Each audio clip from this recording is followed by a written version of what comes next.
এত ঠান্ডা পড়েছে না, কি বলবো আপনাদের। রোদের তো দেখা নেই, আর জানলার কাঁচগুলো দেখছেন জলে ভর্তি হয়ে গেছে। ভেতরটা একটু গরম হয়ে যাচ্ছে জানলা টানলা বন্ধ থাকলে, পর্দা দেওয়া থাকলে। আর বাইরে তো প্রচণ্ড ঠান্ডা, হাওয়াও দিচ্ছে সেরকম। আর কাঁচগুলো দেখুন জলে ভর্তি। আর ঘর সেইভাবে কি গরম হচ্ছে, মানে ঘরে থাকলে হাতটা তো যেন ঠান্ডা কনকন করছে। আর আজকে তো রোদের দেখা একদমই নেই। চলুন আপনাদেরকে বাইরেটা দেখায়, বাইরের কী অবস্থা দেখুন। সকাল থেকে তো অন্ধকার ছিল, কুয়াশা এত হয়েছে, আর এখন 9:30 বাজে। কেউ বলবে? এইখানে এলে না একটা জিনিস ভালো জানেন তো, সব রকম আনাজ পাওয়া যায়, সবজি পাওয়া যায়, মানে আর শাকও সব রকমের শাক থাকে। আপনার যা পছন্দ হবে আপনি তুলে নিয়ে আপনি এখানে বিল কাউন্টারে বিল করে নিতে পারেন। তো আমিও আমার পছন্দ মতো সব জিনিস নিয়ে নিই এখানে এলে, মানে আমার যেগুলো ভীষণ ভালো লাগে। আর শীতকালে সবথেকে আমার বেশি ভালো লাগে কী বলুন তো, ধনেপাতা আর মেথি পাতা। আর খুব টাটকা থাকে জানেন তো। আর এই মেথির শাক ভাজা খেতে বা পরোটা খেতে খুব ভালো লাগে, এই শীতকালটাই ভালো লাগে বেশি করে। আজকে মঙ্গলবার 6 তারিখ, বেরিয়েছিলাম, দেখালাম রাস্তায় একটাও লোক নেই, আর সবে দোকান খুলছে। 9:30 মানে সবে দোকান খুলছে। যাই হোক, আমি বাজার থেকে ঘুরে চলে এসেছি, অল্প সামান্য কিছু সামনের দোকান থেকে কিনে নিয়ে চলে এসেছি, বেশি দূর যায়নি। মানে প্রচণ্ড হাওয়া দিচ্ছে, আর এত কুয়াশা, রাস্তা দেখা যাচ্ছে না। আজকে প্রচণ্ড ঠান্ডা এখানে। আমাদের এখানে তো গাছপালা কমই আছে, ঘরবাড়ি বেশি আছে, তাতে যদি এরকম ঠান্ডা হয়, গ্রামের দিকে বা দেশের দিকে অবস্থা খুবই খারাপ, খুবই শোচনীয়। প্রচণ্ড ঠান্ডা। সেই ঠান্ডার মধ্যেও কাজকর্ম করতে হবে, রান্নাবান্নাও করতে হবে। চলুন করে ফেলি আর কি। বাড়ির মধ্যে জানলা টালে একটুও খুলিনি আমি একদমই। আর দেখালাম আপনাদের জানলাগুলোর কি অবস্থা। চলুন রান্না করে ফেলি, আর কি রান্না করছি সেটাই দেখাই আপনাদেরকে।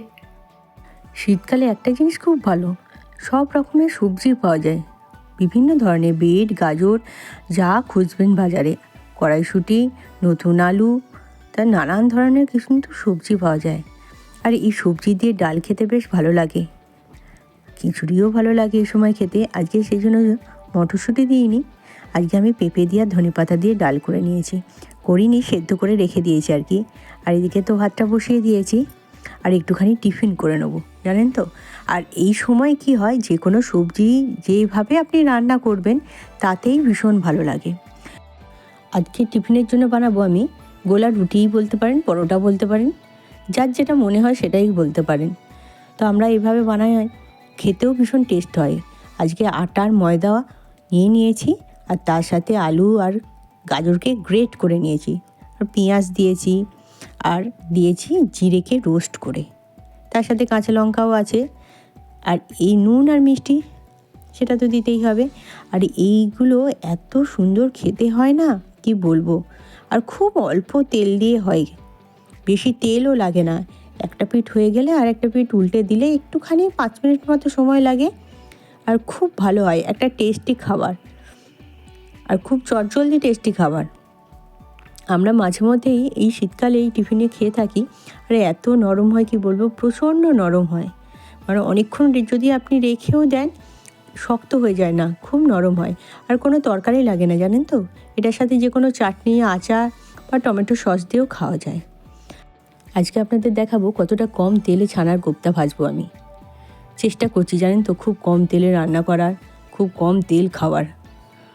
আর একটুখানি ছানাটার মধ্যে আমি অল্প করে ময়দা, নুন, মিষ্টি আর একটু গরম মশলা মিশিয়ে নিয়েছি, আর বলও পাকাইনি, হাতে করেই দিয়ে দিলাম দেখুন। আর এই বড়াগুলো দিয়ে আলু দিয়ে খেতে কিন্তু তরকারি ভীষণ ভালো লাগে। আপনি রুটি, পরোটা, ভাত দিয়েও আমরা ভীষণ খাই, ভালোও লাগে।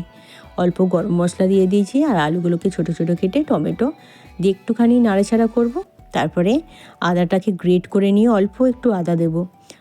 আপনাদের দেখায় দেখুন বড়াগুলো কতটা নরম হয়েছে। এগুলো যখন তরকারিতে দেওয়া হবে না, আর একটুখানি নরম হয়ে যাবে, খেতে খুব ভালো হয়। যাই হোক, তরকারির মধ্যে একে একে আমি একটুখানি হলুদ, নুন, মিষ্টি, আমরা একটুখানি মিষ্টিটা বেশিই খাই, সেজন্য একটু মিষ্টি তরকারি খাই বলে মিষ্টিটা বেশি দিই। একটু কাশ্মীরি লঙ্কার গুঁড়ো, আদাকে গ্রেট করে দিয়েছি, একটু নাড়াচাড়া করে একটু গরম মশলা দিয়ে জল ঢেলে দেবো। ব্যাস, আলুগুলো সেদ্ধ হয়ে গেলে তারপরে কি করব, এই যে পনিরের কোপ্তাগুলো করা আছে সেটা দিয়ে দেবো। একটু ফুটে গেলে নামাবার সময় ঘি দিলে ভালো হয়, কিন্তু আমি বললাম না আমরা তেল ঘি একটু কম খাওয়ার চেষ্টা করছি, সেই জন্য আমরা বড়াগুলো দিয়ে একটু ফুটলে একটু গরম মশলা দিয়ে নামিয়ে নেব। এরপরে বেগুন দিয়ে মেথি শাকটা বসিয়ে দেবো, এটাকে নামিয়ে নিয়েই বসিয়ে দেব। আর রান্না করতে না এখন শীতকালের দিনে অনেক দেরি হয়ে যায়।